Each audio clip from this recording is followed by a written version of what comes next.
So if we preview the form, just to remind ourselves of where we were,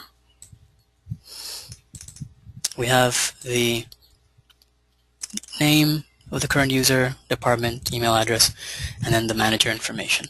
So thus far what we've done is simply in preview mode. So I want to take this into the browser just to show you one little thing that needs to be considered. Not in every scenario, but let's talk about the two scenarios separately. So the first scenario we discussed in Module 1 was the integrated scenario, where DBXL is installed on the SharePoint server, and we go to the DBXL admin tool, and we attach the form template, and we provide a SQL mapping. That's the first scenario.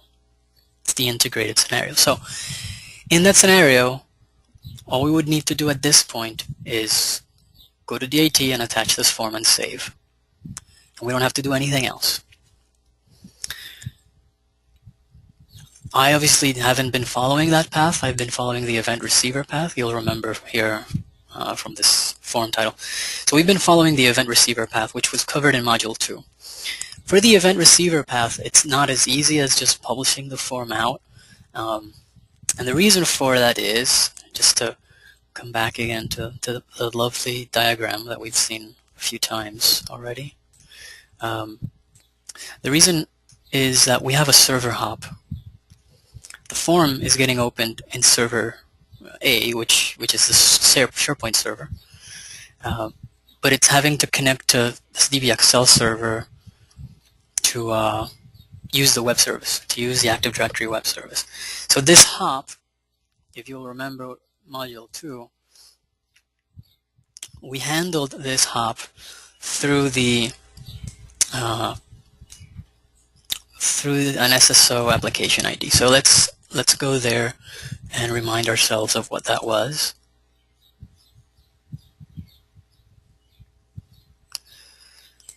So if we go to the form library settings, and then we go to the DBXL settings, we're going to see that, just to refresh our memories. So this is it. This is what handles the hop between the SharePoint server and the DBXL server. So very similar to this DBXL settings page, we have to use that SSO app IDs in our data connection as well, in these two data connections. So the way to do that is there's this button here, Convert to Connection File. That's going to allow us to convert the data connections into UDCs. The UDCs are stored on the SharePoint site, and we can set up those UDCs to use the SSO application ID. Before we click that button and convert, though, we need to know where we want to put them, because that action is going to generate a UDC file. So typically we would put that in a data connection library, if I can find it.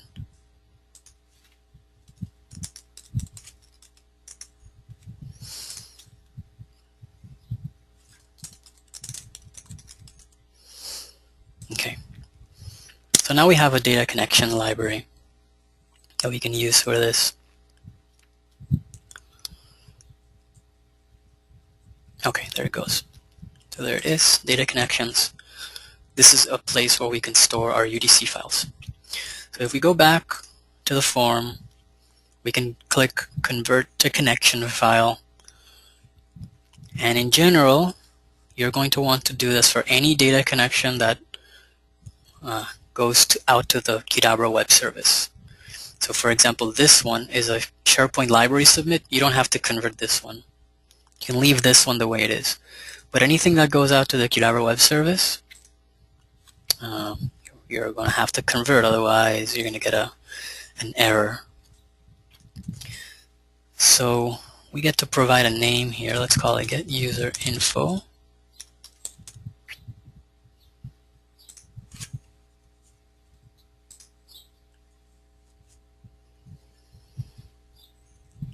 So info path goes out and just creates that UDC file, puts it into that data connections library that we just created.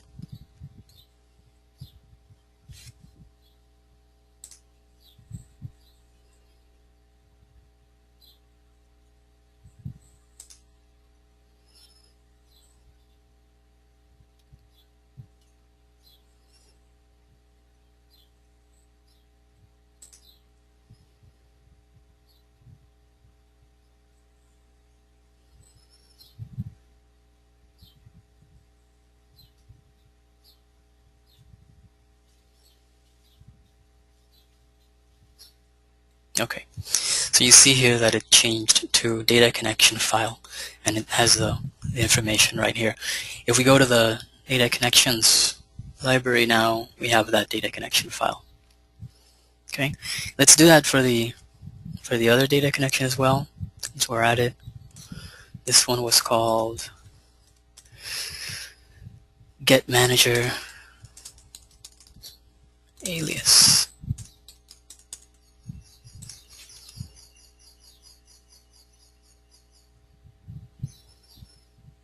That was a little bit faster. Okay, so the two data connections are converted. We can save our form, and I'm going to publish that form. Make sure I get that form library in SharePoint updated.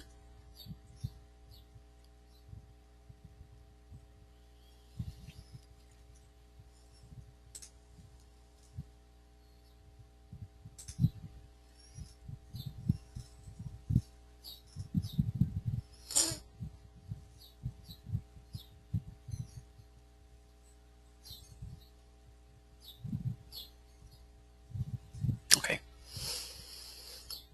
Now, if we try to open that, it's still going to fail. There's one extra step here, and that is for us to make these UDC data connections use our SSO app ID. To do that, what I'm going to do is download each of these files. So there's a download, a copy option here. So I'll download both of them.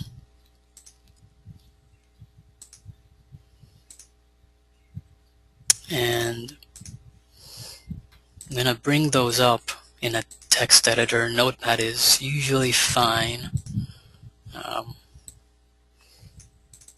So here's the Get Manager Alias, and you'll see that there's a line here at the bottom that's commented out, and it holds the authentication information.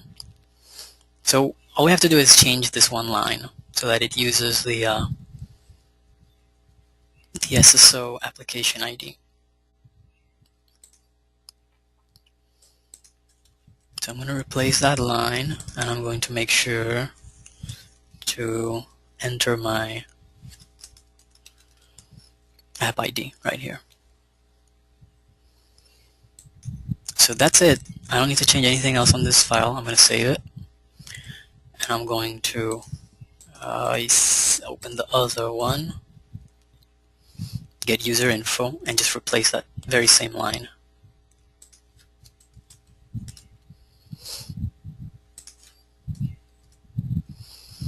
And save.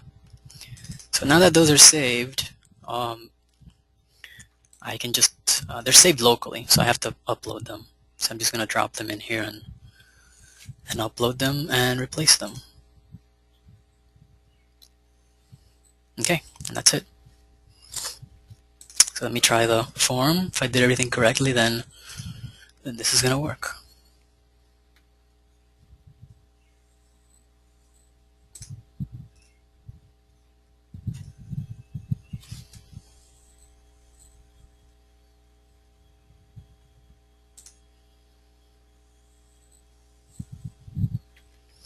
Okay, there we go. We have all the Active Directory information that we saw in the preview mode is also in here. And like I said, the usernames, you don't need to You need to expose those in the form in its final production version. But as you design the form and as you troubleshoot issues, it's useful to have that extra information around. So I'll just submit a new one to make sure that our submit is still working. Everything is still running smoothly.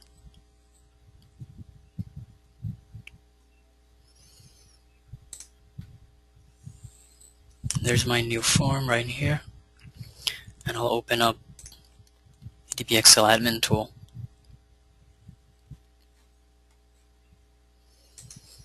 To check that my document type now has three forms.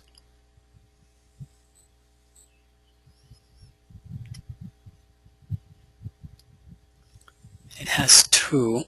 I wonder if I have a condition. So there's the new one.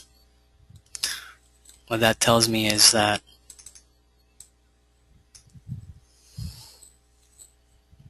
no, the new one didn't get mapped. The condition must be related to one of the fields that I left blank.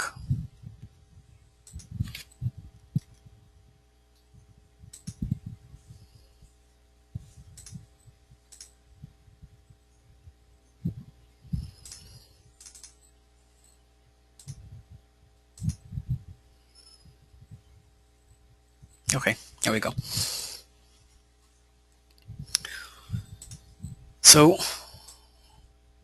we are getting the Active Directory information. We can still submit the form. Our condition is still getting validated when we submit. So everything's fine up to now, right? Now, getting information out of Active Directory is fine.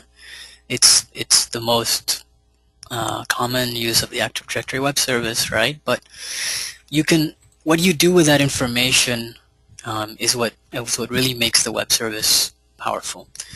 So right now, all we're doing is setting the value of some fields. One of the things that we can do, though, is we can enhance our experience here by simulating user roles. User roles are enabled only in filler forms. They're not available in browser forms. But we can use the Active Directory information to make our form quite smart. In the module, in Module 4, I've included some other workarounds on how to simulate InfoPath user roles in browser forms. So feel free to take a look at those. Obviously, the method that I'm going to demo is the one that uses what we've been doing so far, which is the Active Directory web service. But there are other possibilities out there if you're interested.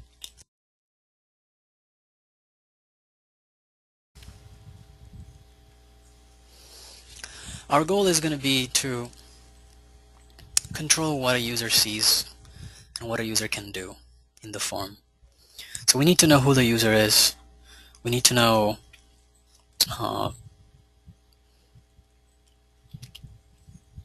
for example, the department. Right? We saw that when I opened the form, the department showed up as support. So let's pretend like this is a form meant only for support. And I might deviate a little bit here from the module.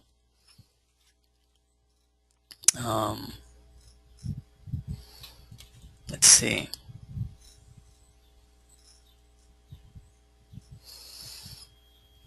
Yeah, I might deviate a little bit here, but it's very slight. It's the same concept as in the PDF. So let's just assume that this form is just meant for support staff. It's not meant for anyone else. So you saw that support, the department, was getting populated through Active Directory and filled in here. And I believe we made this read-only, so so the user can't fill it out himself or herself. They can't change it. So what we can do here is we can come to the form load rules and take a look at our order of actions here. And there's a point here where we set the department. We get the user information, we set the name, email address, and department, and then we go get the manager information. Now, what I would propose here is that we have an action that looks at whether the department is equal to support. And if the department is not equal to support, then we do something else. We don't just let the user see this view and fill it out. So let's try that, at least initially. Whoops.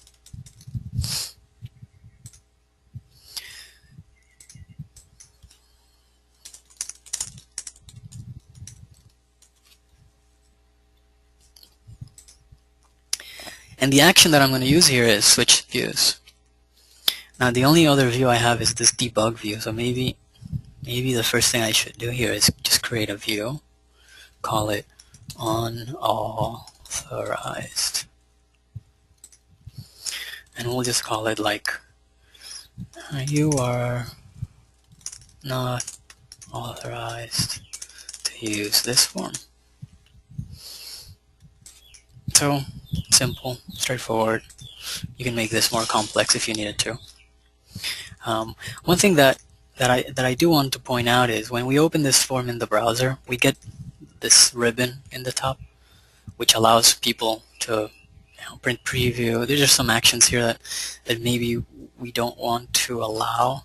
So I'm just gonna get rid of that ribbon.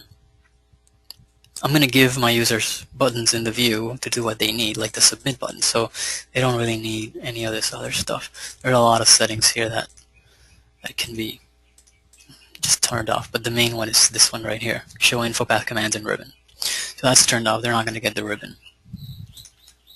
I'll give them a button to close because I'm nice and I want them to exit because they're not allowed to see this. Let's call it exit. And all that button's going to do is close the form. That's it. So now, thinking back to the unload rules, we have this, user is not support. So we can switch views to the unauthorized view. So let me save that out and publish it. Now obviously I'm a member of support, so while that's publishing, I'll need to go figure out how to stop myself from being a member of support.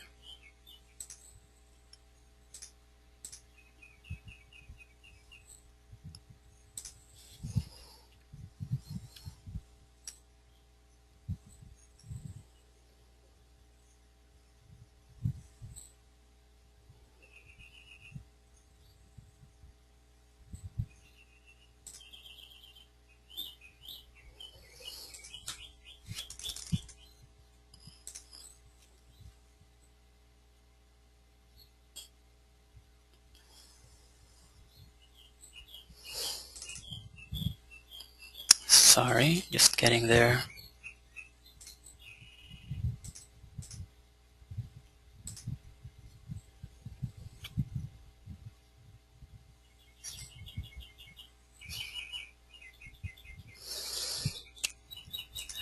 Yeah, Pete has an idea here. We could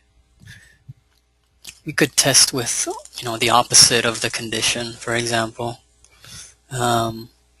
or I might. What I'm trying to do here in this other screen of mine is just to change my own profile.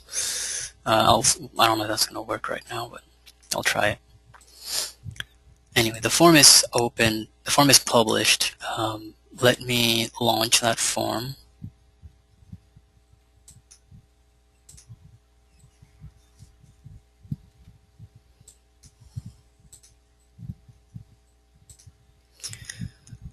And I'll open a new form, and I'm a member of support, so technically nothing happens here. I'm not switched away from the view because I'm not a member of support.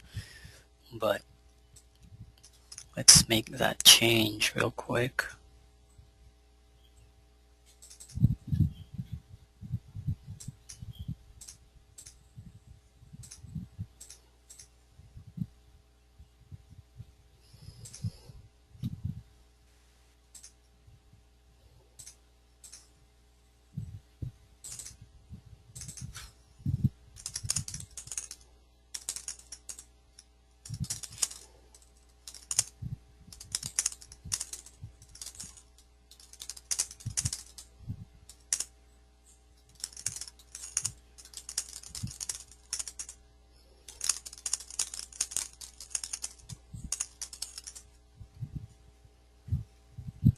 One moment here while I make this change.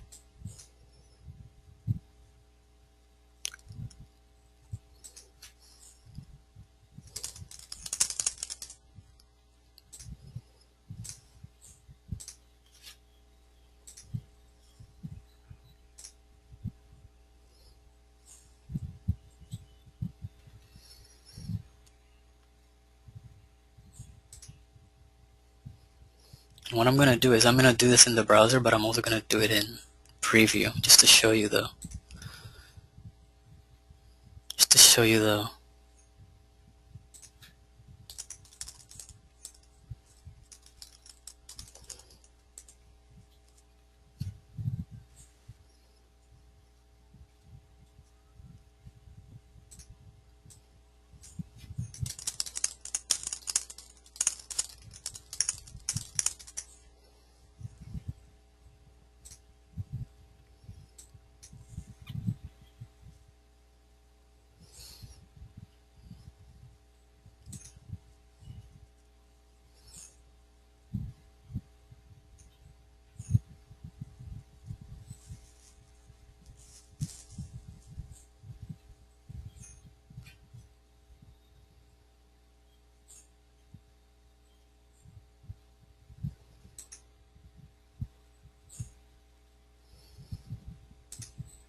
Okay, here we go. Took a moment to take, but it went into effect. So I am no longer a member of the support department, so I get automatically switched to this view, and I don't have anything else that I can click. I mean, I don't have a form, right? I don't even know what's in here really. So all I can do is click exit. So that's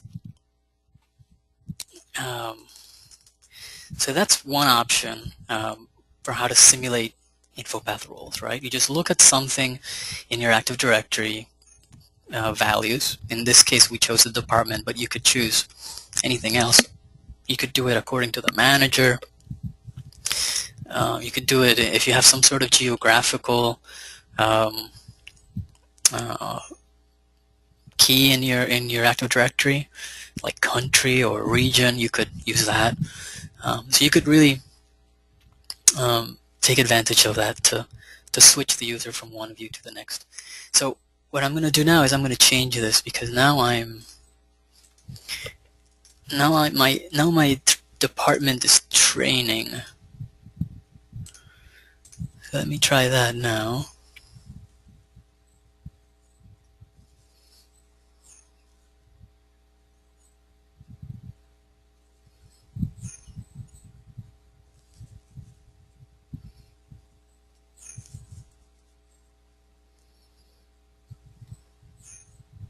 Okay. Okay, so now I'm in the right department, so I get to see the form. So that's pretty straightforward, but it's also pretty heavy-handed, because you're switching views. You are, switching views is a pretty strong move to make. If you wanted to do something more subtle, you could control the formatting for individual sections or individual controls. So that's what I would like to do next. So what I would like to do next is, and this is deviating from the script, so that's why I said I was going to deviate from the script. There's this category drop down here, and the category drop down has these options. Let's assume that the category drop downs are different for different groups of people. So now we have two drop downs, and let's say that this new drop down that I just added, let's say that this drop down now has fewer options. Let's say it has transportation and lodging, and that's it.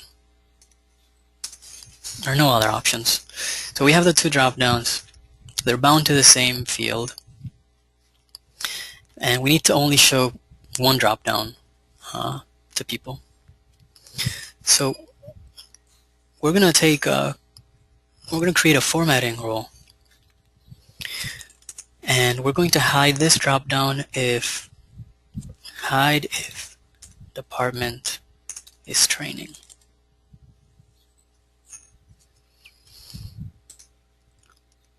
So if the user's department is training, we're going to hide that drop-down. We're going to basically be showing them the other one.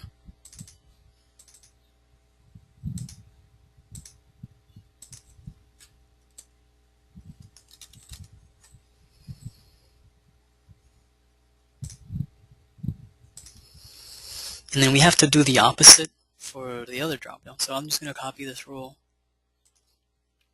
and paste it onto the other control and just flip the condition.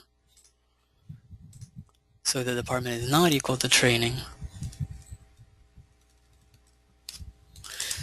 And we hide this one. Let's take a look at that in preview mode.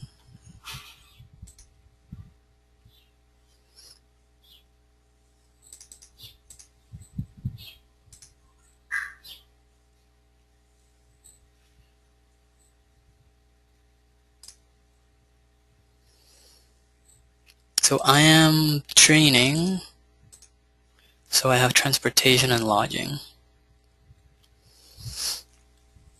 So what I'm going to do now is I'm going to switch the conditions on the drop-down.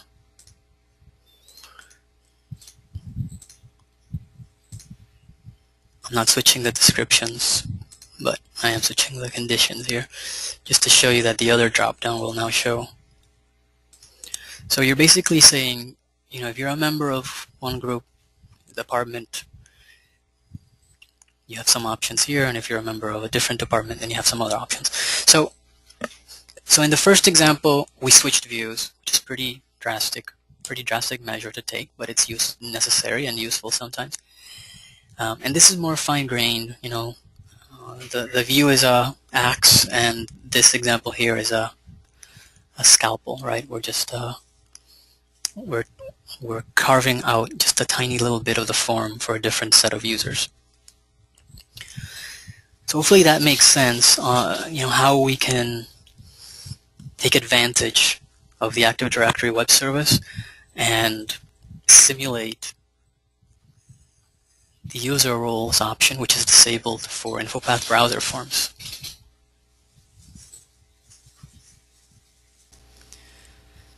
So for Module 5, what we're looking at is the QueryDB web service, which is included in DBXL, and it allows you to query SQL data into your InfoPath form. The reason that QueryDB is powerful is because you can do filtering via the web service, you can do sorting via the web service. You're not going to be doing that in your form, so you're limiting the data set that is returned, and as a result, you're improving the performance of your form. Obviously, we need some data in order to query. So what I have done is I've created a table here that we can query, I believe. Let's just make sure that it's there. If you're running this module, you'll want to make sure that you have a table that you can query. So here's a nice little table for us. Okay, so you'll notice that what we are querying here is department and position. So this is going to require some changes in our form. We were getting department from the Active Directory web service. Assuming that that's not a valid scenario, what we can do is we can change that control to a drop-down. We can let the user pick what the department. Instead of typing in, a user may type in something that's not valid, right? So we just give them some options in the drop-down and they can pick something. And our goal here is that once they choose the department, we're going to let them choose a title. So our canvas is, our view here is a little disorganized, but we'll get it cleaned up real quick just to make all of this make more sense. We're not really using the ID number, so I'm going to get rid of it. And the usernames have been useful so far, but we really don't need to reveal that on the view. And that leaves us email address. Okay, so now the form is structured a little better. And I'll just turn that title into a drop-down as well. So we're going to give the user the option of selecting a department. Based on the department they select, we're going to give them a list of possible titles. So we're not letting the user simply type in. We're going to force them to choose something from this list.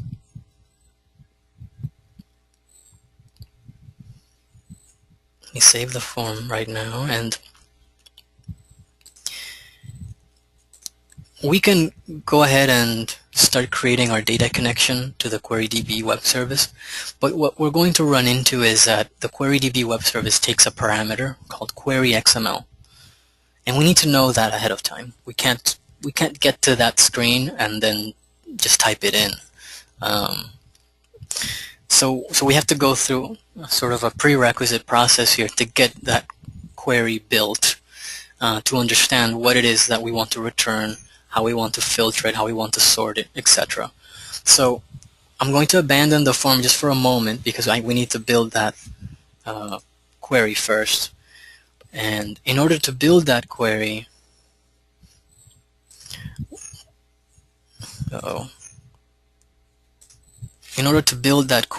we need the query builder. I'm trying to select it here. It's sort of in the middle of the screen. So I need the query builder, and in order to install the query builder, we have this applet called form installer. It's going to install any full trust form. So I'm going to drag the query builder and drop it on top of the form installer, and this doesn't really demo well because it gets interrupted by the screens from Windows asking me whether I authorize this, and so I don't know that all those pop-ups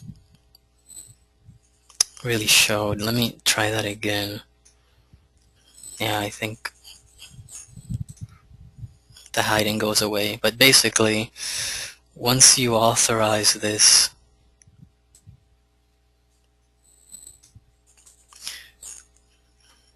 it's not running for some reason. Sometimes there is a phantom process that InfoPath, even though you think you closed InfoPath, sometimes there's a phantom process. Here it is. And if you have that running, then things like installing full trust forms are not going to happen. So let's try that a third time. And yeah, this time it went through. I'm getting a success message. I don't know if all these dialogues showed in the sharing, but it's just as easy as dragging the Qdabra query builder on top of the form installer, and that launches the form. And I need to switch screens to show you the form getting launched. There it goes. So that's query builder, and it's installed. We can start using it. Now the first field we have here is the web service URL prefix. So we know what that is, but we'll remind ourselves by going to the default page. This is our URL, right? This is the URL to where DBXL is installed. And we want to query a SQL database, not a SharePoint list.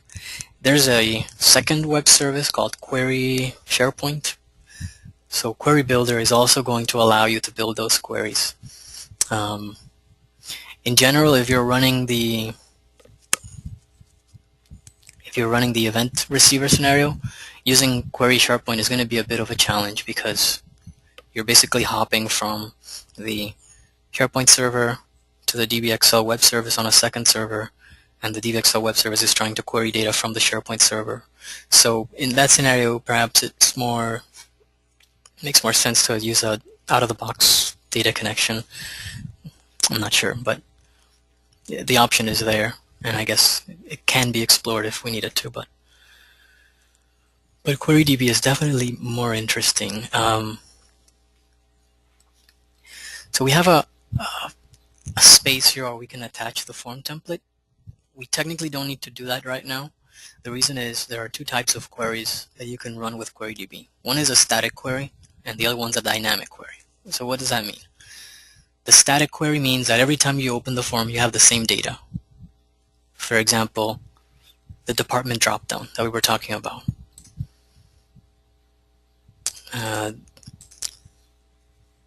That dropdown is going to show all the options, the same options, every time that the form is open. The options aren't going to change.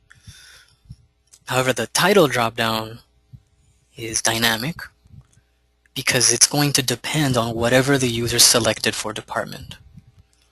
So we're going to go through two procedures for QueryDB. One is going to be a static query to fill in the department, and the second one is going to be a dynamic query to fill in the title. So let's deal first with the department dropdown. Now, we need to connect to that database. And if I remember correctly, it's called DBXL training. I'll click refresh database schema to see if I got it right. Yeah, I did. So there's my table. There's a section in the tutorial that explains how to add an entry to the web config file, to the DBXL web config file. If you run into an error when setting this up, these steps that I just did, then you might have a scenario where you need to add the entry to web config file. I didn't need to do that because the SQL server where the Qdabra DBXL database is located is the same server as where the DBXL training database is located. So I haven't hopped into a different SQL instance. So that's why this worked for me. If you're trying to query from different SQL servers in your network, then you might run into one of these connection issues, and then you might have to execute those steps to update web config.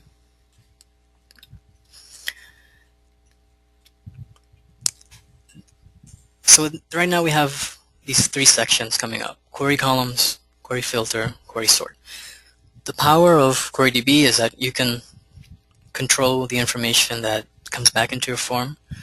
So you can control which columns are returned. I don't need every column, I just need the department. In this case, I don't want to filter yet, but in the next example, we're going to use the filter. And sorting, well, instead of sorting in the form through, for example, code, you can just sort here. You can just say, I want the departments alphabetically ascending.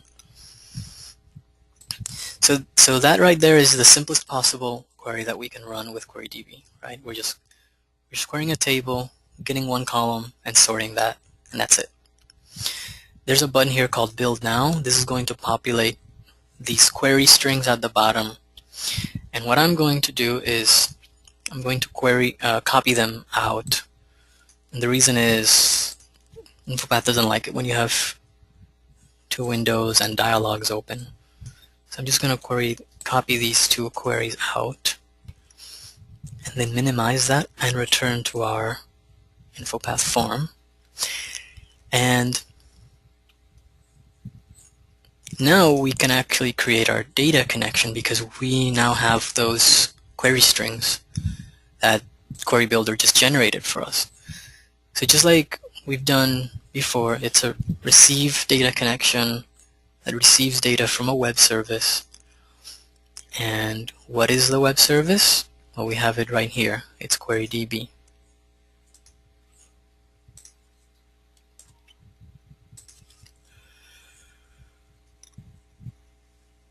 Every web service has a list of operations, so we'll get to pick one in this next screen. So there are 6 operations here. In general, you're going to see a lot of our training and a lot of our documentation point to this one. And the reason is this is the data connection that consumes the query that query builder generated for you. You could use get drop-down entries. If you're using code, you can generate a query using this one. But in general, you're going to see our documentation just honing in on this option here because of the facility that we have there with Query Builder, just generating those queries for you. So we get to this screen, and we're asked for a sample value, and what I will do is I will get that first query that I had copied out of Query Builder. I'm just going to paste it in here. And I'll click Next. And this next screen has set value. And I'm just going to copy the second query string that I received from Query Builder. And that's it. I'm going to leave this to automatically query on load because we need to populate that department on load.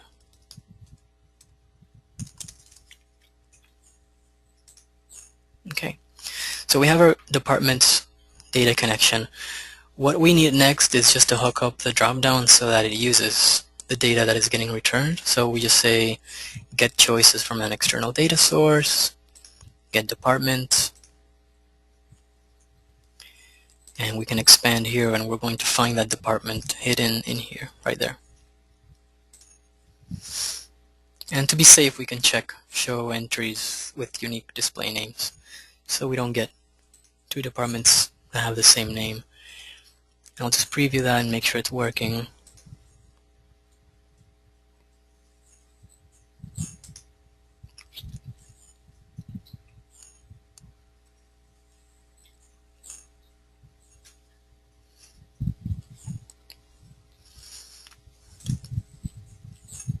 So you see that it's set to training, and that's because I still have an onload rule that sets it to training. So let's actually get rid of that, just so we can illustrate this module. And I'll disable the view switching since we're not going to be using that right now. So right here I have an action that sets the department. So I'll just get rid of that just for now, since we're trying to illustrate that drop down that we just added.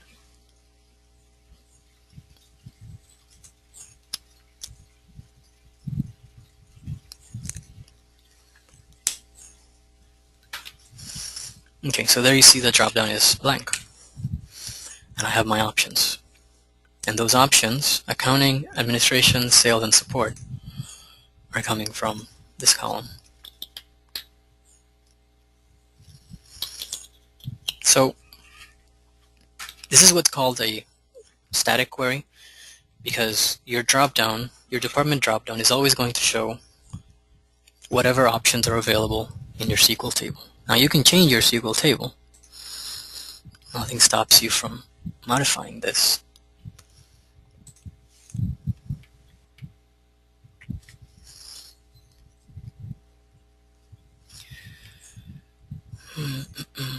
Sorry, SQL is taking a little bit here. A moment. So we can come in here and add training.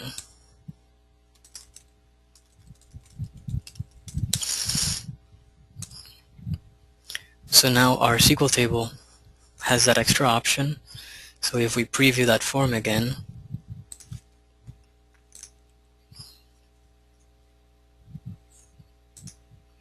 that new option is going to be in the drop-down.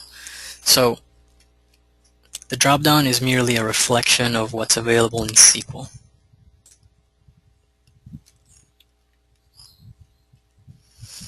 Okay, now the title drop-down, when the first form loads, the title drop-down doesn't have anything, and that's expected.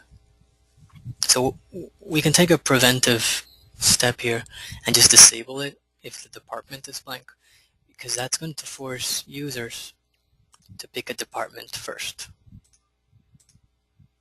So if the department is blank, just disable the control. Okay, so that's the first query. Now, how do we get that choice that the user makes in the department dropdown to get used for the query that's going to populate the title dropdown? We have to go back to Query Builder to see that in action. And what I'll do is I'll just clear everything out of here so we can, there. So we're still querying the same web service, we're still querying the same database, and we're still querying the same table. But now we're not interested in the department, we're interested in the position. And that's it, we're not interested in anything else, just the position. And we want to establish a filter because we want the department, we only want the positions where the department in the table, in the SQL table, matches the department in our form. So how do we connect this to our form? Well, we have to attach our form right here.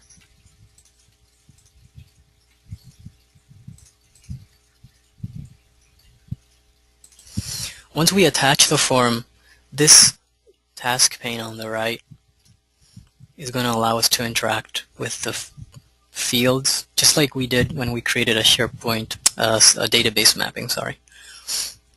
So if we click this icon right here, it's going to bring up the form schema, and we can find the department.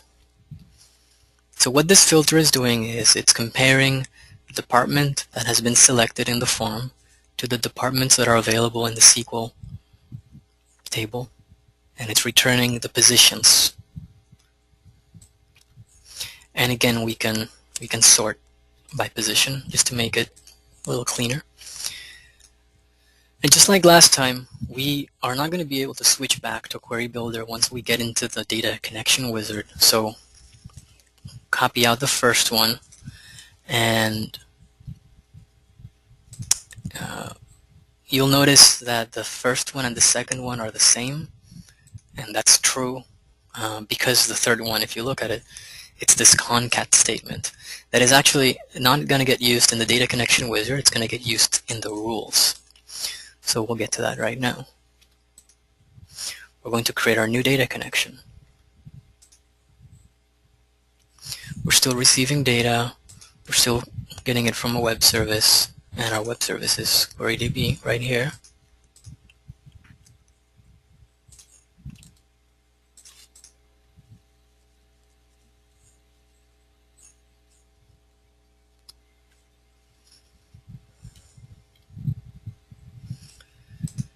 And we're still selecting get columns, XML, string query.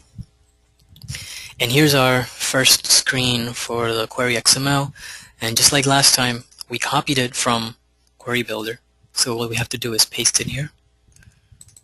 And then just paste it again, and we'll just finish the wizard. This time, though, we're querying the positions, and we don't really want this to happen on load.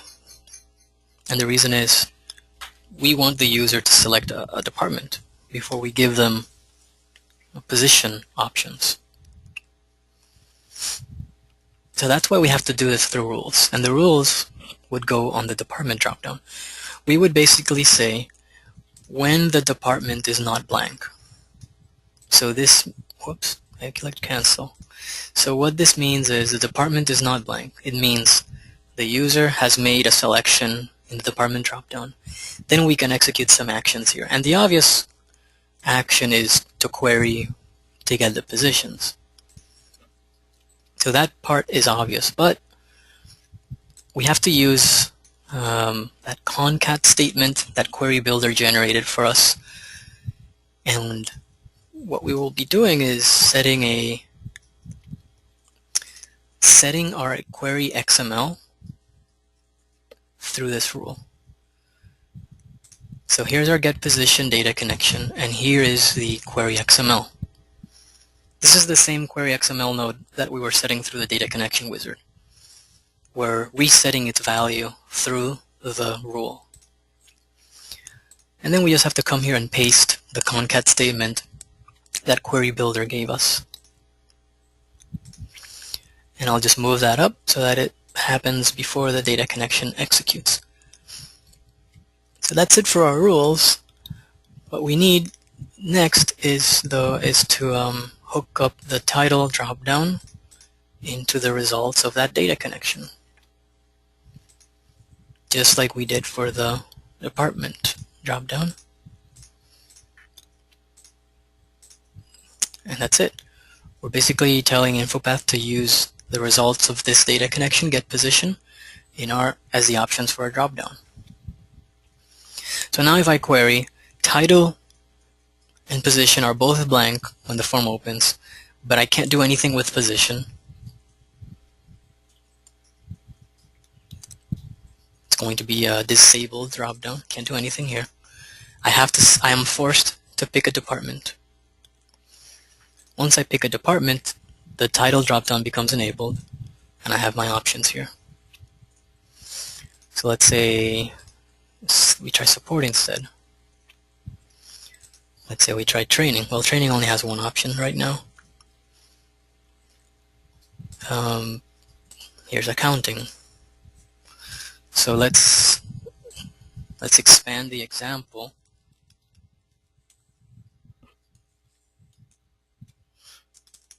And add another option here.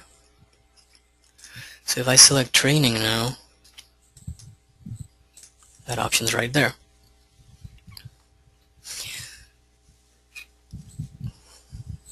Okay, so what we have done is we have shown two ways of using QueryDB. We're using it once in the department dropdown to query onload and provide the user some options in this dropdown, and then based on the action that the user takes, based on the user's selection in this dropdown, we can provide the user some options for title. Now, the final step that we have here is we need to make this work in the browser, right? So let's just illustrate that. It's pretty much the same as the Active Directory steps that we took earlier, but let's illustrate them. You'll remember that we have a data connection library in our SharePoint site,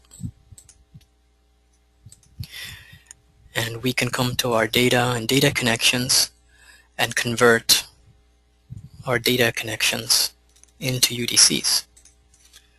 So this is called get departments.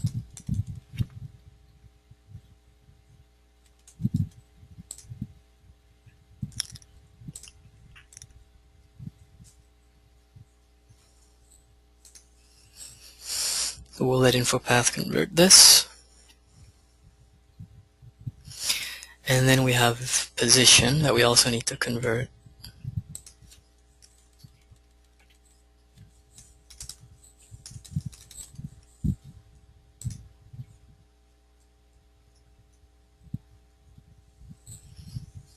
Okay, great. So those are converted. That means I can publish the form, but while that's publishing, I need to come to the data connections library and make sure that I download those two new UDC files.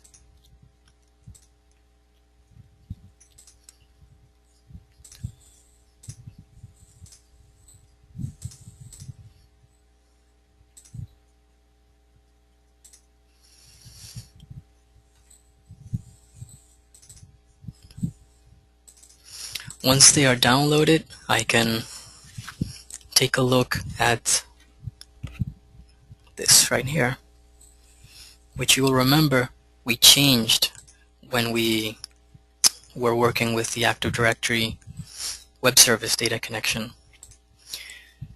And we're going to do the same thing here. We're going to change this to use our SSO app ID.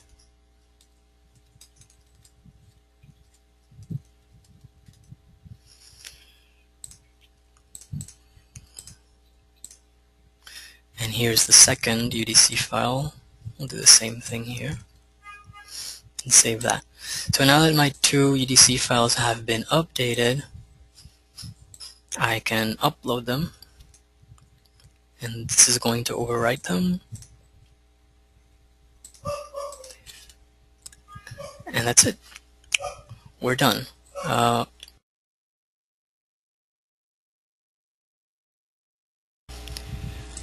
form has finished publishing, so we can try it out.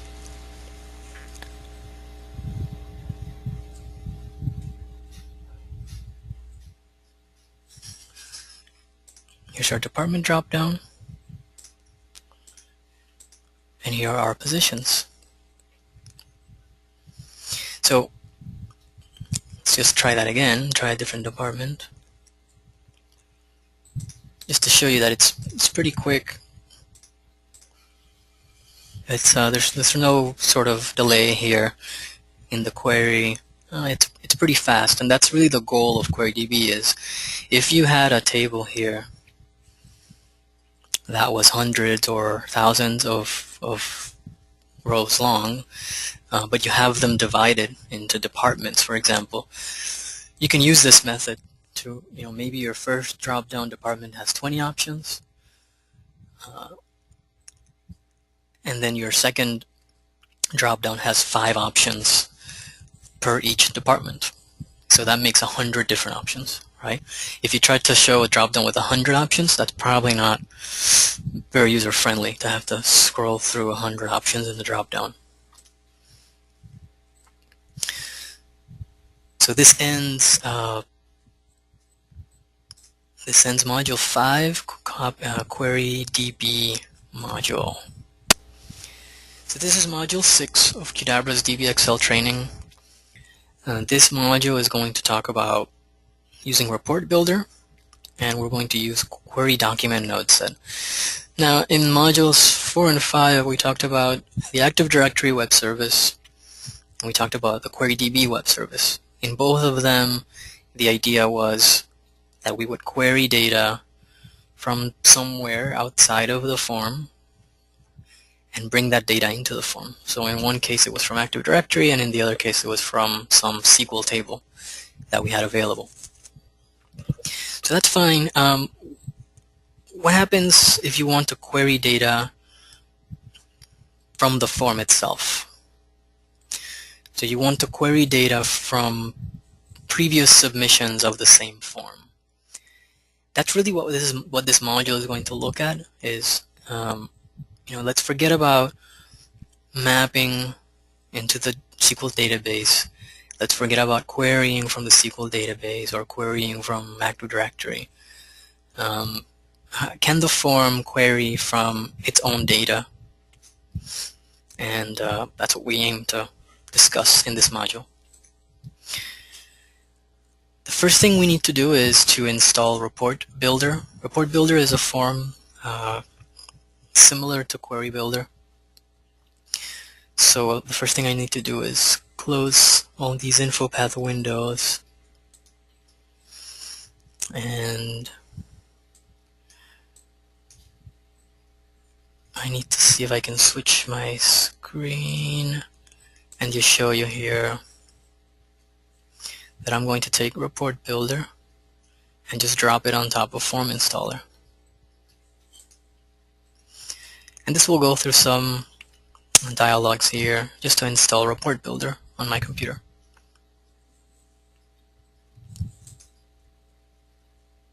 Now, one thing to keep in mind is that the Report Builder that you obtain is probably a generic version of Report Builder. So here's a quick fix. I don't know whether this is a part of the module, but I'll just show this real quick. Here's a quick fix to repoint Report Builder to your installation. I'm just going to create a new configuration here, and I'm going to attach Report Builder.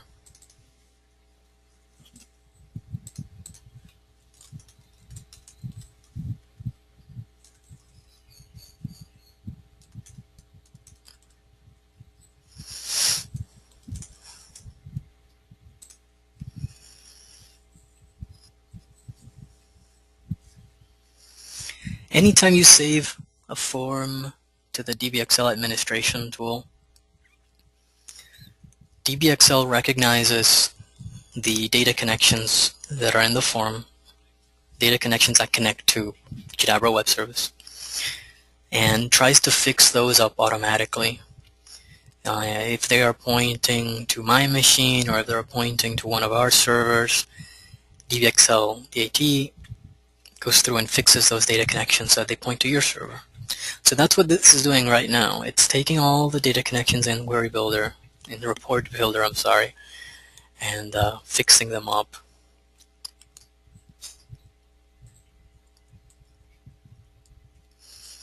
Let's give it a moment to finish.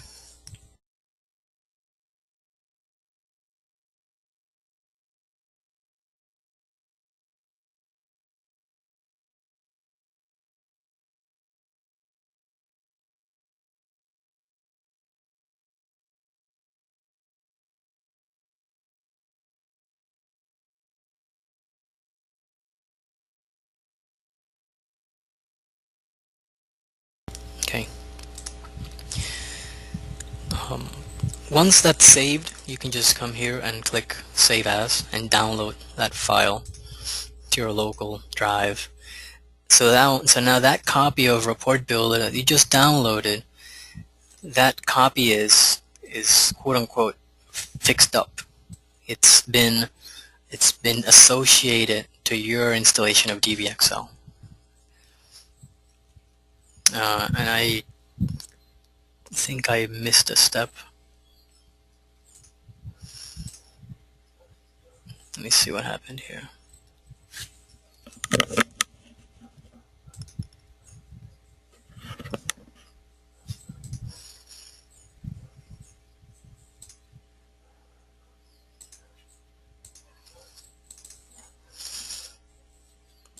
I think I missed a detail here, and that is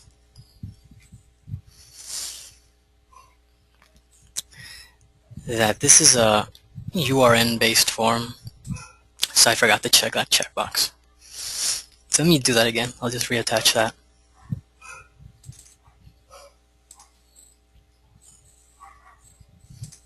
And save that.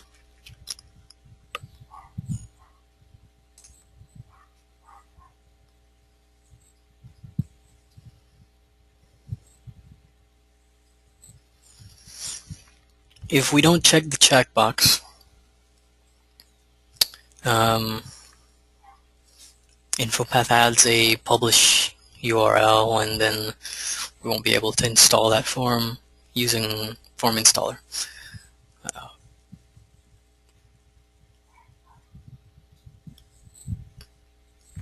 So we'll let this finish again.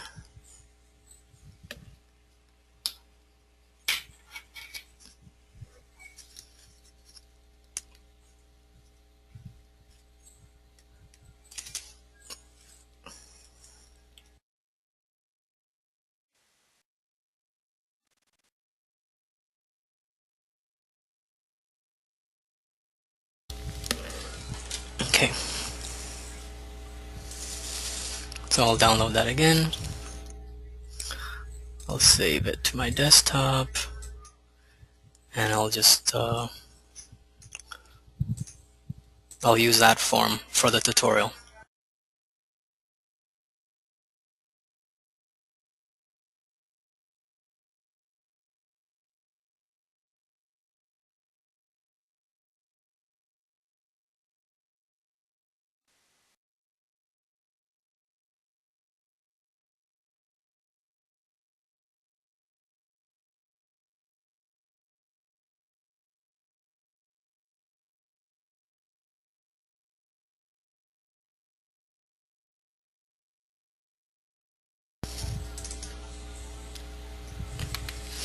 Sorry, that took a moment. And here it is. So here's Report Builder. Now,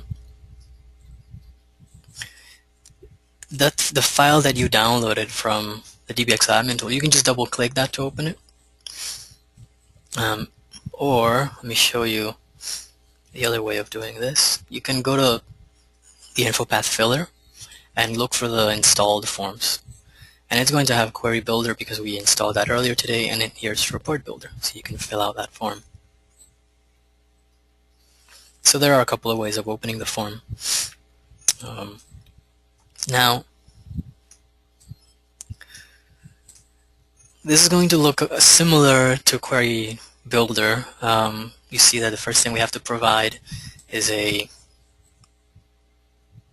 web service URL, and we know what that is. We'll just go back here. Here's our URL. So we just provide that in here, and we click Connect. And we can add the query. We're going to get a list of document types, so we can select which document type we want to query. We've been working with the event receiver, expense report event receiver, so we'll use that one. You can add a description if you want. You can add a report name, so let's call this training. This is for our training. Just something to tell you what this is. And then you can start. You can select the fields to retrieve, and this is similar to selecting the columns that Query Builder allowed you to select. So we'll use the task pane, and we have to establish a base path, like we had in module 3 for the SQL mapping. And once we establish that base path, then we can select all the fields that we want. So let's just select a few here just to illustrate this example.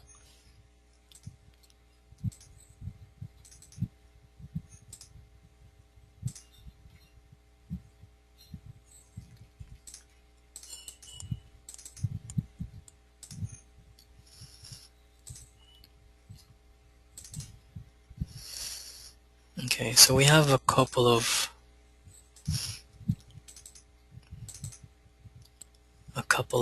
fields here selected. You can add an alias. What an alias is basically the name of the column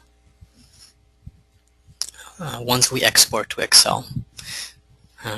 So I'll just add some here just as an example. If you don't specify them, then it's going to make a best guess based on what these XPaths are.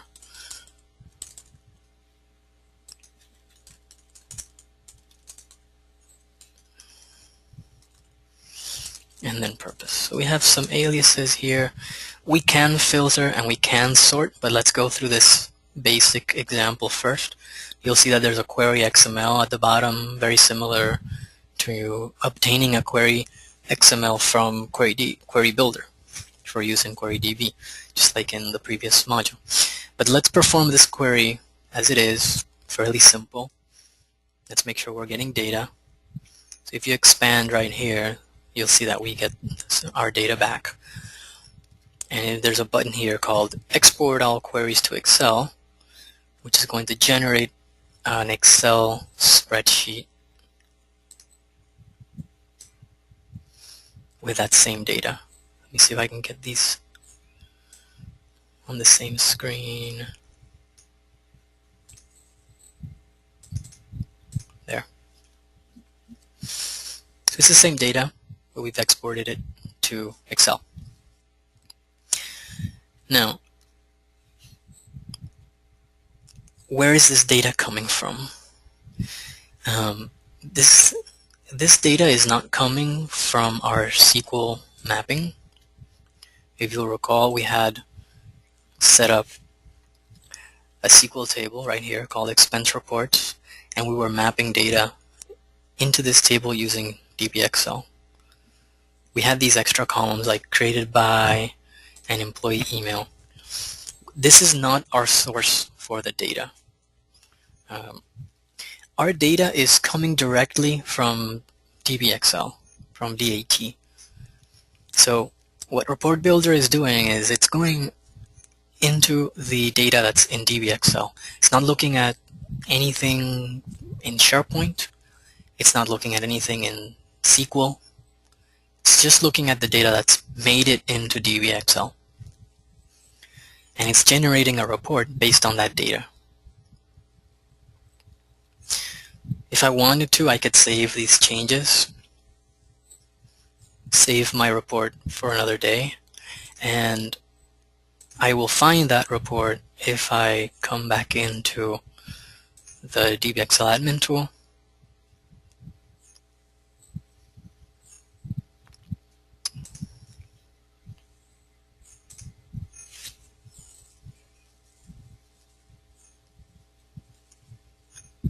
And you'll see that the report builder doc type now has a document.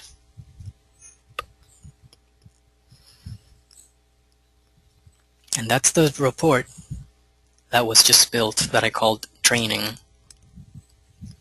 There it is.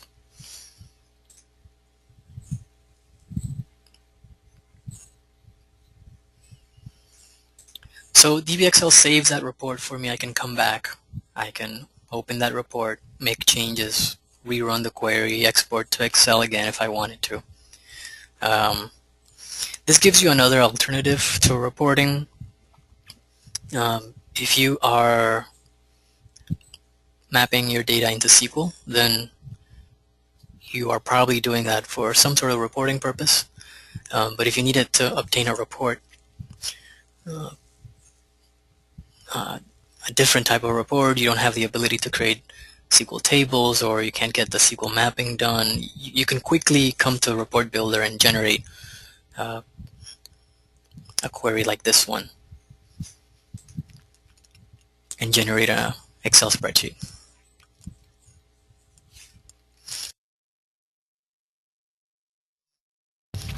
There it is.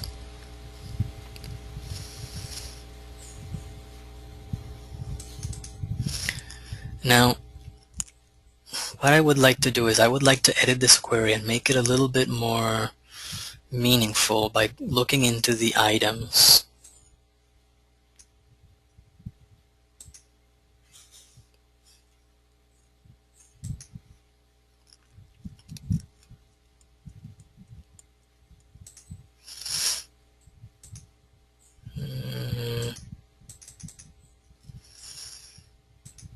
My task pane isn't loading. I'm not sure why. There it is. So what I would like to do next is I would like to look into the items. So I can still get the expense code and employee name and manager name and report date and purpose, but if you remember what we did in the SQL mapping module, we had to manually manipulate the path. So we're going to have to do something very similar here.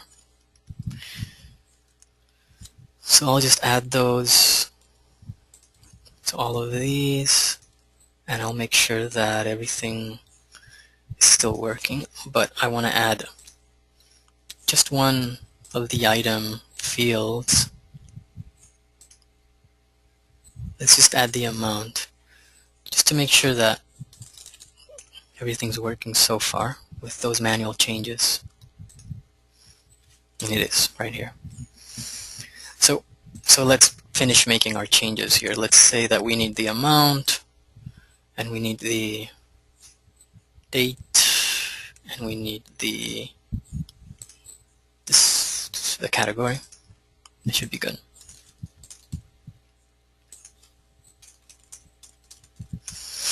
All right. So now we have a more interesting report, because especially if we take a look at this in Excel, we're going to have a list of items. Let me make this formatting a little bit more cleaner. So we have a list of items. We have some amounts. So I can format that with an amount. I have some dates here that I need to format correctly.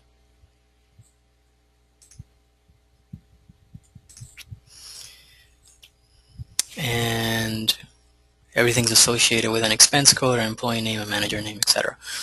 Great. So let's suppose that I had, hundreds of rows here, and I needed to massage this data.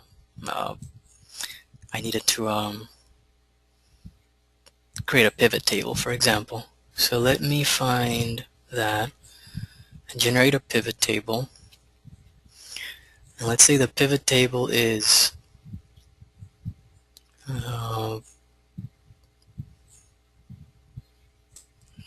amount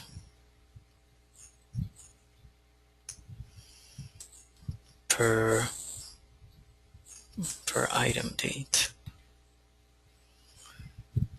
I don't know, there may be some other more real-life scenarios here, but here's just an example, right? Let's say that we just need to know the expenses for each day, right, across everyone, not just one person or one manager. We need everything. So there's one example of a quick pivot table that we can generate. Now what I'll do is I'm going to save this report, and we can assume that this is something that we need to come back to in the future, right? The idea is we're generating this pivot table because we're going to need to come back to it at some point.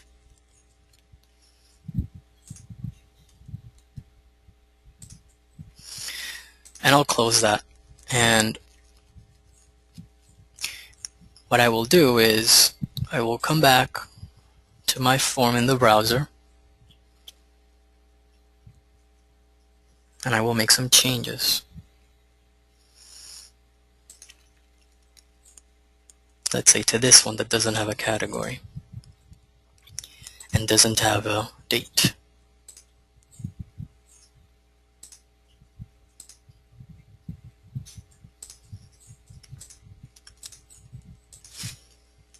Okay, so I'll submit this.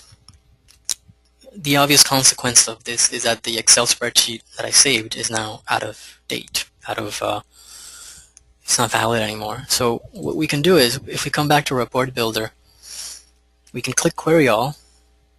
This forces the query to execute and get all its latest data.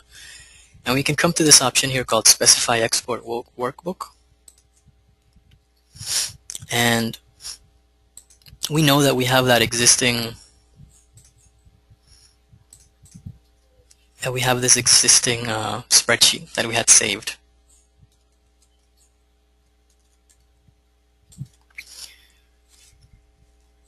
So we're telling Report Builder, I don't want you to generate a new spreadsheet. I want you to just update the one that I have here. And I just need to make sure that I'm telling it to update the correct sheet name, because I don't want to overwrite the sheet that has the pivot, only the sheet that has the data. So I'll click Export All Queries to Excel, and what Report Builder does is that it opens the training report. And then if I come here to the source data, there's the new item. And if I come to the pivot table, there's an option here. There's an option here to refresh. Yep. So there at refresh, there's an issue because of the state. The state is now not formatted correctly.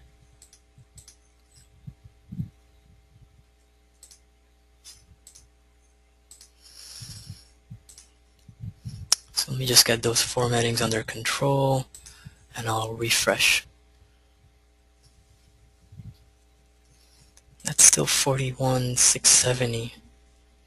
Where is that coming from? Oh, it's coming from here. There. So there's my updated pivot table. So you can imagine if you needed to do a lot of analyzing of data, you could keep a spreadsheet around, such as this one. You would have your source data coming in from the DBXL document type. It would be dumped in a raw fashion into this tab, and then you can have other worksheets here where you have the analysis going on. So that gives you the ability of generating a quick report. No need for SQL mapping if you don't have that. If for some reason you can't generate a SQL mapping, or you need something really fast, you can use Report Builder for that.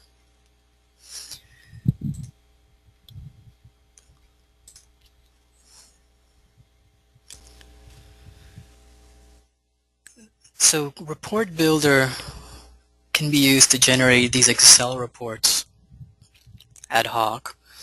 But Report Builder has a second benefit, and that is that it can allow us to generate queries within the form. So if we launch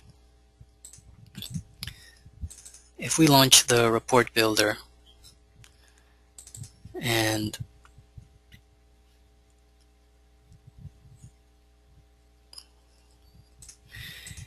we go through our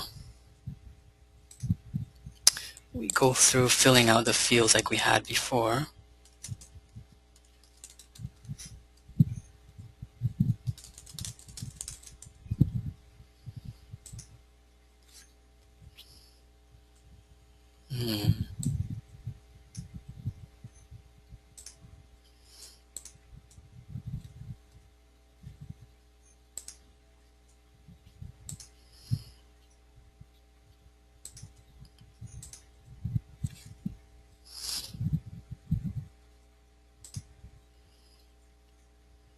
Looks like somebody dropped. Hopefully nothing's going on with GoToMeeting or with the connection. So anyway, we just we come to this screen and we select our expense report form, and we can generate our query, right? And what we did in the previous half of this module is we clicked Query All, we went to the results, and we exported to Excel. So that's one of the functions of Report Builder. The other function is this query right here. This can be used in your form to create data connections. It can be used in the rules, just like we used the query XML that Query Builder generated. So here's what I'd like to try, and this is where the module is headed. We have this form that people fill out. It's an expense report. We're automatically detecting who the employee is, and we are asking them to fill in a report date. Perhaps there's some logistical limitation that we need to think about here and say, well, we can't have the same employee submitting lots of expense reports every day, right? Ideally, they submit one expense report and they include all their itemized expenses within that one. And then, if they need another expense report a few days later, then they can create a new one. But in a single day, they shouldn't be submitting multiple expense reports. So maybe there's some business limitation that we can try to address here through the form design. So what we can do is we can actually check whether the user has submitted a form previously on that report date. If we look at the forms that we had previously submitted, just to give you an idea, all of them have been submitted by me, of course, but you'll see that this one has a report date of 2/26. So I submitted one on 2/26. So if we come to Report Builder and we try to filter for that specifically, this is going to be a complex filter because we need to check two things. We need to check the user,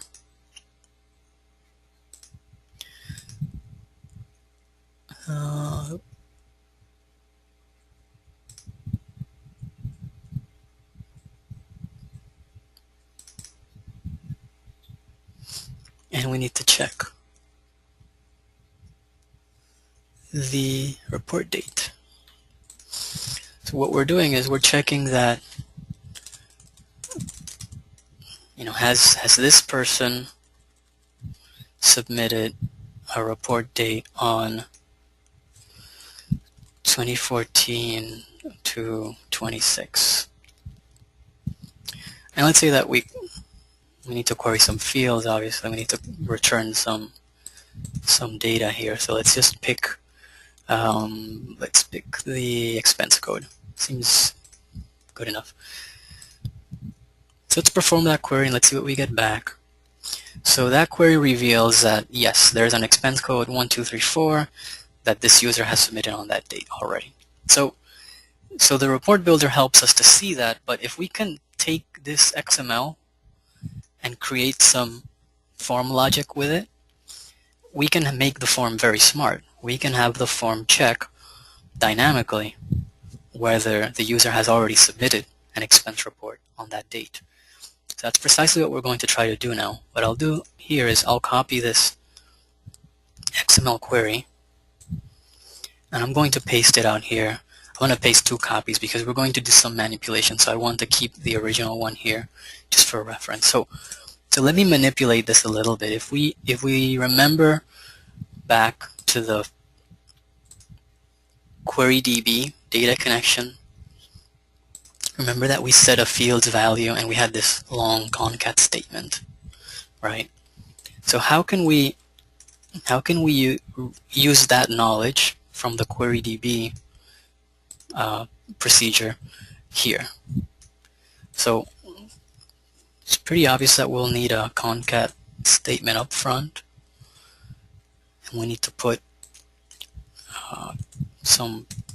our query in between quotes and parentheses. So that's step 1. Step 2 would be this right here it's not hard coded, right? It's going to be dynamic. So we need to get the user's name here somehow. And the same thing for the date. We don't want it to always look for the same date. We want it to look for the actual date that's in the form. So this is very similar to the QueryDB, right? We had the department here. So I'm trying to, QueryDB was Query Builder waves a magic wand and gives us this concat statement. So what I'm trying to do is I'm trying to build it here so you see where it actually comes from. And we still have the original one up here. So let's see if we can make this work. Obviously, we're going to need a data connection. Just like we had a data connection for QueryDB, we're going to need a data connection that lets us obtain this data. Let me show you where that is. So just like we've done in the past, we were going to receive data from a web service. And what is the web service? So it's a web service that we used way back in the first module. It's called the document service. Within the document service, there's a method, if I can find it here, called query document node set. So this is going to query all the documents that DBXL stores for that document type. So we'll just enter the document service URL here and we'll find the query document node set in this operations list. And here we go. This is very reminiscent of QueryDB. We're being asked for a query string. So we have one right here. What we can do when we enter the query string here, instead of putting in this complex thing with a filter already in it, we can actually just get rid of the filter right there. We don't need this stuff, right? All we need is to drive the schema like we talked about before. So all we need is the columns. So we'll just put that portion of it in there.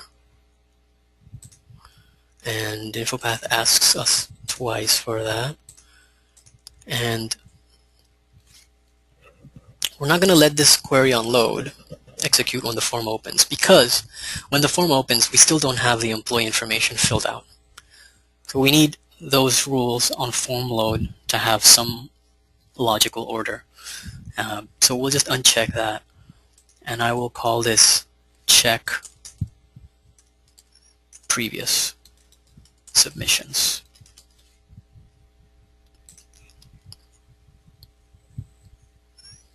So there's my data connection. Let's check that the schema was derived correctly. Yeah, there's the schema. Every data connection to query document node set is going to return a doc ID, plus whatever columns you specified. So there's our result.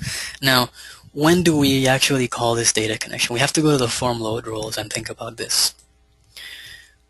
We have to think about the fact that we determine who the current user is, we query for that user's Active Directory information, and then we fill in these fields in the form.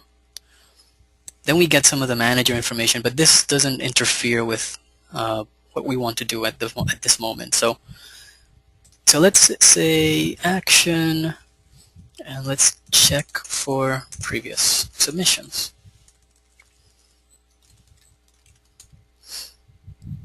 Now the condition is that we have an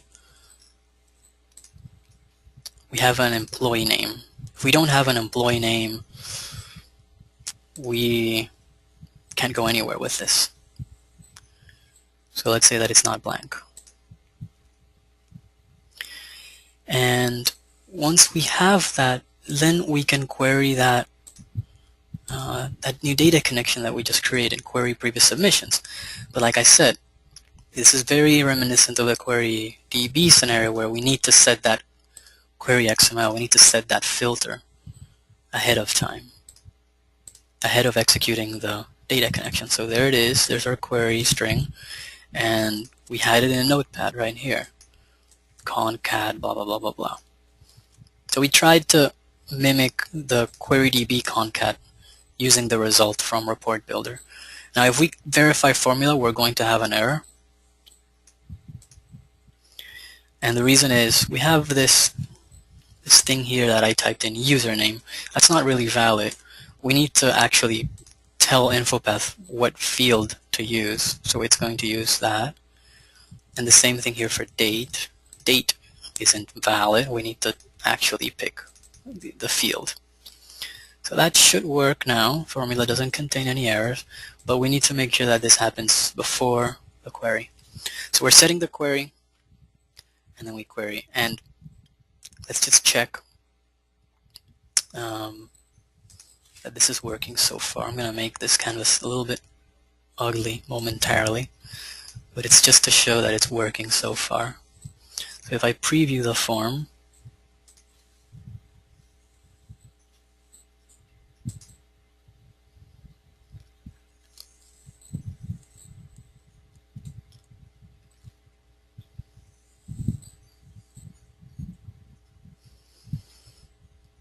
so the report date is automatically filled in, right? It's assuming that it's a report that's being submitted today, and the Active Directory information gives us the employee name.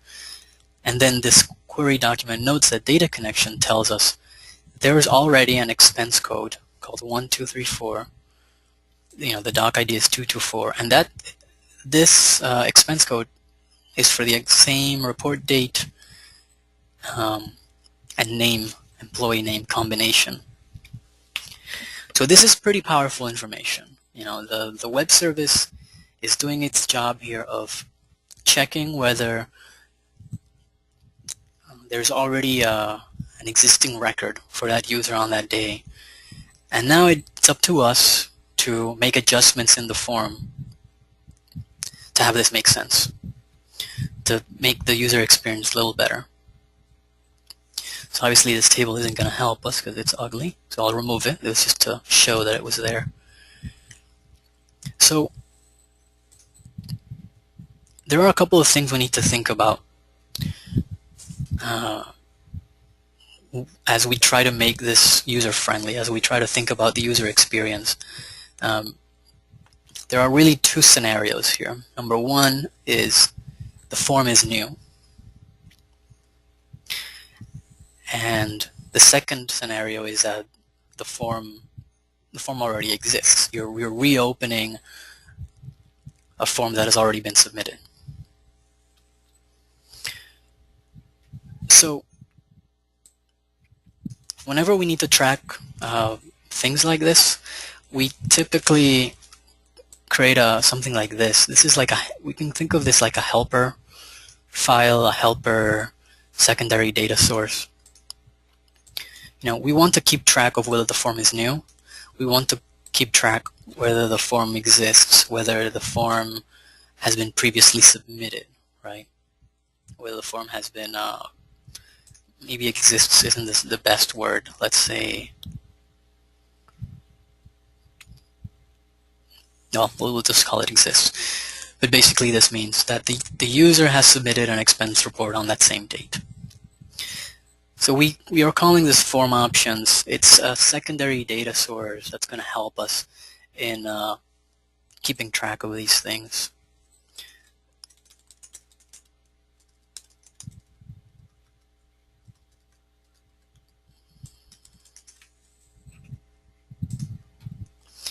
And we'll add that as a secondary data source. So it's just receive data from an XML document, and we browse and find that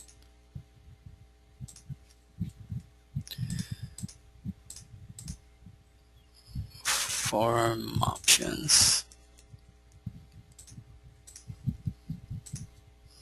So it's pretty straightforward. It's just this little secondary data source just to help us keep track of these two things.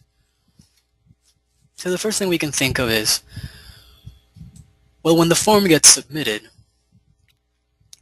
we can assume that this means the is new is no longer, the form is no longer new. It's getting submitted. So we can come to the submit button, and the submit button right now is using an action called submit. So we can change this to rules and custom code. In general, if you keep the action to submit, you're not going to be able to do anything else on submit. If you switch it to rules, you can still submit. I'll add a submit data right here, and I'll add the close form action, but I can also set a fields value, which is what I want to do, right? The thing is, the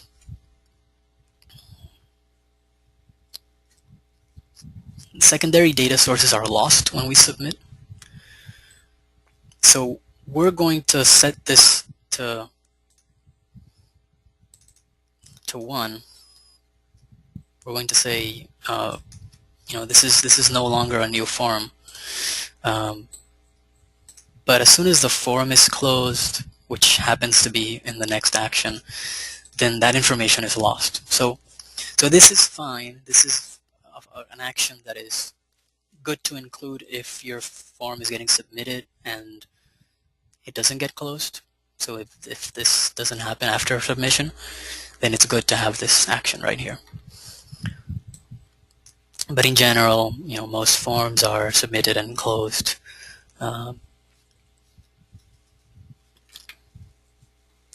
So when the form is open, here's what we can do.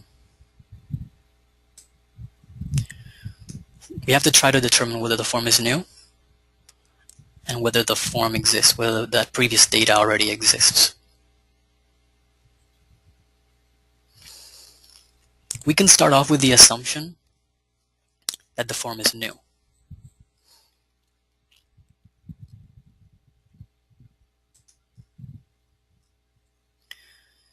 If the username is blank, if the employee name is blank, you'll recall that we had this series of actions, right?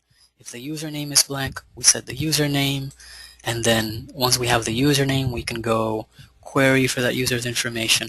So this set of 3 actions right here would only happen when the form is new.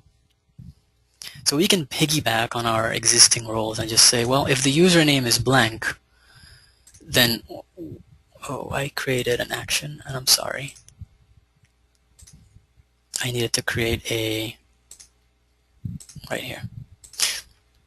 So if the username is blank, and we're going to carry through with these steps of setting the username, the employee name, etc., then we can also assume that the form is new.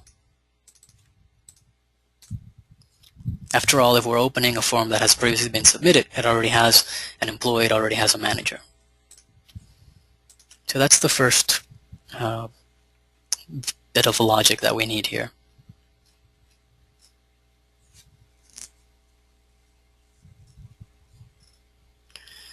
Now,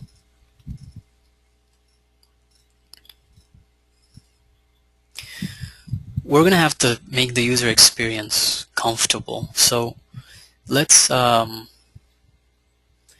give them some sort of guidance text.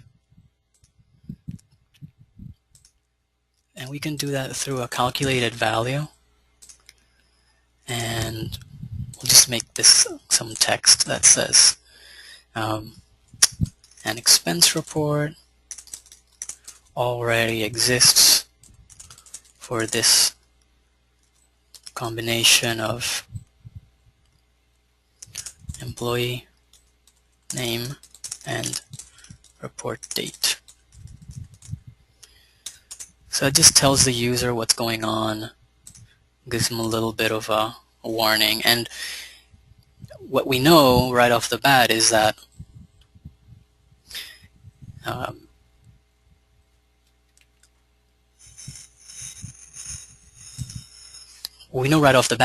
if the form, if we're not getting any results out of that data connection that we saw earlier, the check for previous submissions, if we don't get any results from that, it means that there's no previous combination of employee name and report date in the system.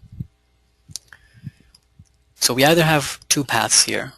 Either we get a result back here, or we don't get any result. So we can use this to our advantage in the form load rules.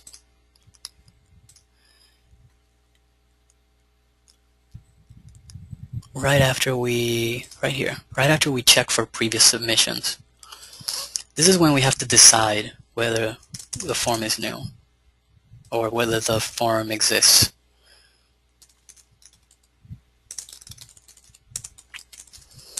The way we would know whether a previous submission exists is that this data source, check previous submissions, has led us to a result.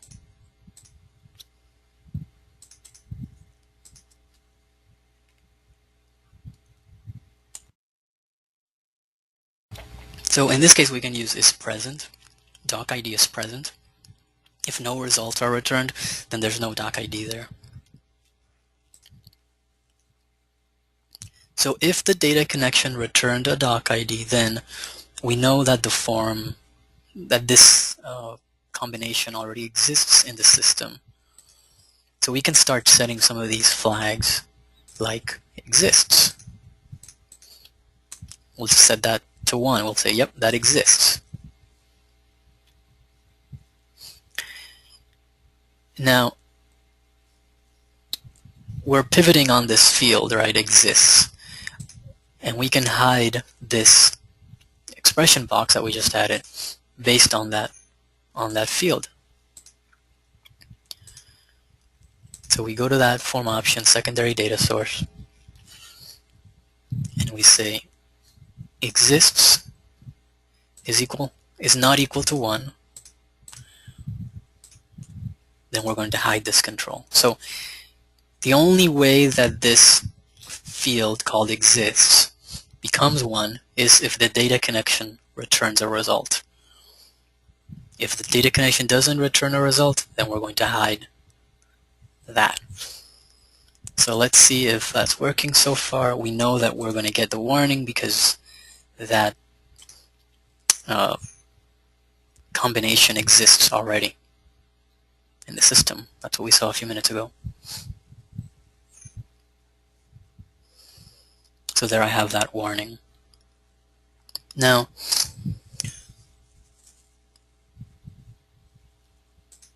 I'm running out of time, so I want to try to stop this at a reasonable spot. So let me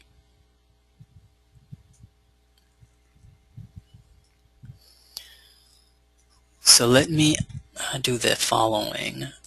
Let me take the rules that we added here on check for previous submission and copy them. and I'm going to place them on the report date.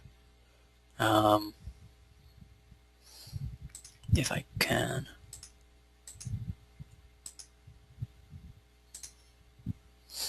So I'm just copying those over from form load to the report date date picker. And the reason is, the user has the ability to change the date on the report. So maybe that's what they want to do. So if they change the date on the report, let's rerun that query.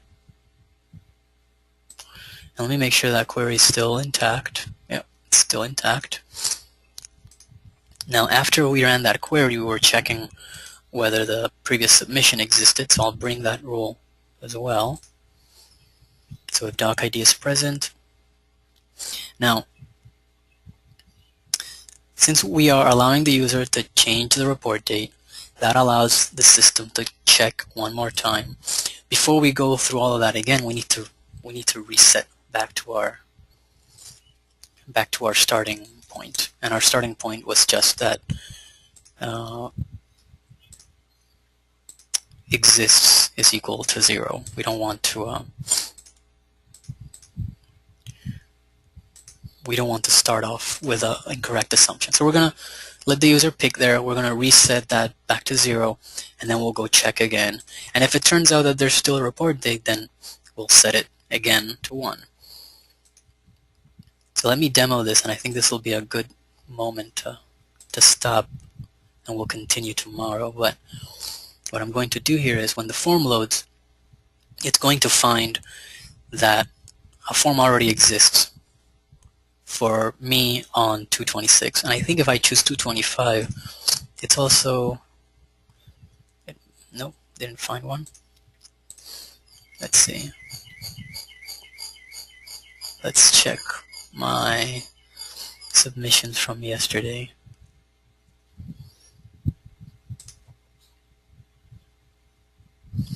$225. Oh, but the name was wrong here.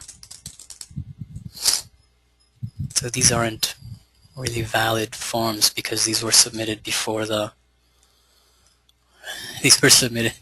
the Active Directory changes. Okay, let me publish that form, and we'll try out a couple of things. I'm going to actually get rid of those two because those are going to confuse us later on, since they don't have any of the Active Directory data.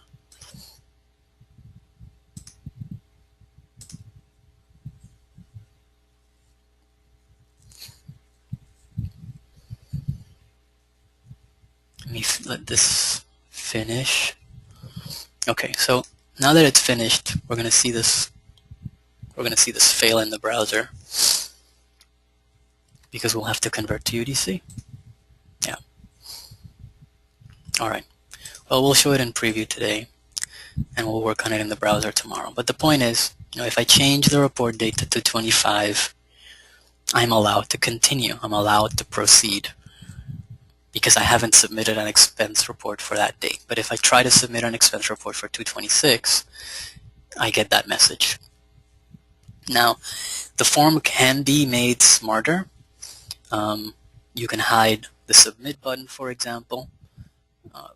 Right now we're just showing this warning message, but you can hide the submit button. You can hide, all of this entire section, so they don't have the ability to fill it out. So the form can be made smarter, and that's part of what's remaining in Module 6. It's really just cleaning up the form, making the hide, show, and the formatting just a little bit more intelligent. But the functionality is there. We've covered it so far today. So what we have remaining to finish tomorrow is we're going to finish cleaning up this form just to make it a little bit more UI friendly for the user. And then we'll convert that data connection to UDC, and we'll try it all out in the browser.